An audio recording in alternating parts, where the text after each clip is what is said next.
Hi, this is Five Stack once again, coming at you from Stone Mountain, Georgia. It's about 3 weeks out from the start of my through hike attempt, and I'm back here at Stone Mountain. And what I'd like to talk to today is a little more about the training I've done.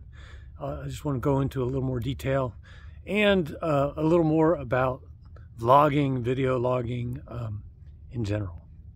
All right, so what I've done in terms of training. So I guess about 6 months ago, I started increasing how much hiking I do from sort of a baseline of 10 to 15 miles a week. And so I started increasing that and then adding a pack to it, so increasing my weight. So for the last several weeks, I've been up to my full pack weight, and I'm up to about 40 miles a week, and it feels pretty good. I increased it gradually. Also during that time, I was going into the YMCA doing weights a few times a week. For a few months, I was actually addicted to pickleball. And how do you know if you're addicted to pickleball? Well, if your significant other thinks you are doing something else, but you are really playing pickleball, you are addicted to pickleball. And I actually lost a lot of weight doing that, and I'm not really sure why. I don't know if it's the sport itself, or you're playing it so much because you're addicted to it that you don't have time to eat. I quit a few months ago, mainly because I didn't want to get injured before my hike. What I've done less of in the last 4 or 5 months is biking. I mean, I only have so much time to do stuff, and an interesting thing happened. I've had pain in my ankle, an old injury. I fell off a roof and there's metal in there, and I just thought it was arthritis from all that. And when I stopped riding my bike as much, that pain started to go away. So I think biking was actually aggravating my ankle injury. So the upshot on my physical preparations is that I feel pretty good. As far as making these videos, vlogging goes, I'm still getting used to it. It's awkward every time I start again. And so yeah, I've never done this before. I just have a cell phone, nothing fancy, and yeah, it's let's just call it the JetBlue of vlogs, the dollar store of vlogs. For me, I guess it's going to be more about how quick can I put them together, how much time I have to spend each day on them, and go from there.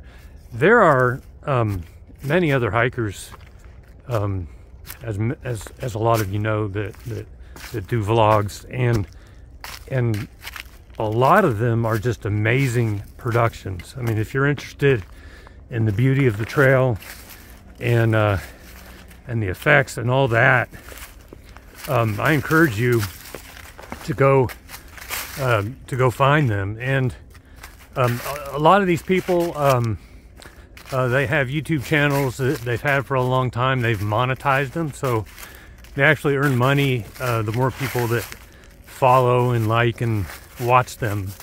And that's awesome. If someone can earn money that way to finance their hiking, I think that's a beautiful thing. I have no plans to monetize my channel. I mean, I've only had it a couple of months. I'm not even sure how that works. I think it has to be a year that you have it before you can monetize it. So I have no plans. So I don't really care if you like or follow my videos. I think if you follow them, you do get a notification when there's new ones posted. So there is an advantage to that. If any of people that are viewing this, if they know of any vloggers, maybe it's themselves, and they want to put the link in the comments, feel free to do so. If there's somebody out there really making some amazing content, I encourage everyone to check them out. And there's some vloggers that they don't really ask for donations, but People ask if they need help financially, and so sometimes they work it out to where people can Venmo them money to help them with their trip, and you know, it's kind of a trail magic thing. If you have someone that otherwise would not have the funds to do a through hike, it's a beautiful thing if they could generate the funds in that way. I will not be accepting any monetary donations. However, if you see me along the trail and you would like to give me a ride to town, if that's the way I'm going, I would gladly accept that. And also, I would accept any food, especially if that food was in the form of homemade chocolate chip cookies. The Hardee's of vlogs.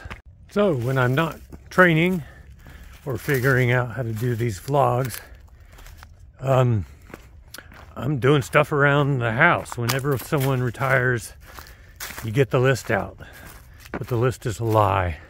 That implies there's an end to it. There's not an end. All you can do is the necessary stuff. Drop the rest. I'll probably do one more very quick video before I hit the trail. Basically just to say, look, I'm heading out. It's gonna happen. I am really excited. And finally, the greatest insult that I can think of to describe the quality of my videos: the Texas A&M University of Vlogs.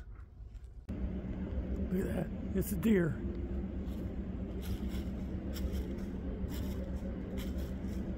Oh, and one more thing about my vlogs. Sunset on me. I'm gonna be hiking for hour after hour after hour, and I'm going to have some weird thoughts. It's gonna happen, and some of those thoughts will seep into my videos. I could even create some alternate realities, and it may not even be obvious to the viewer that I'm messing with you. You've been warned.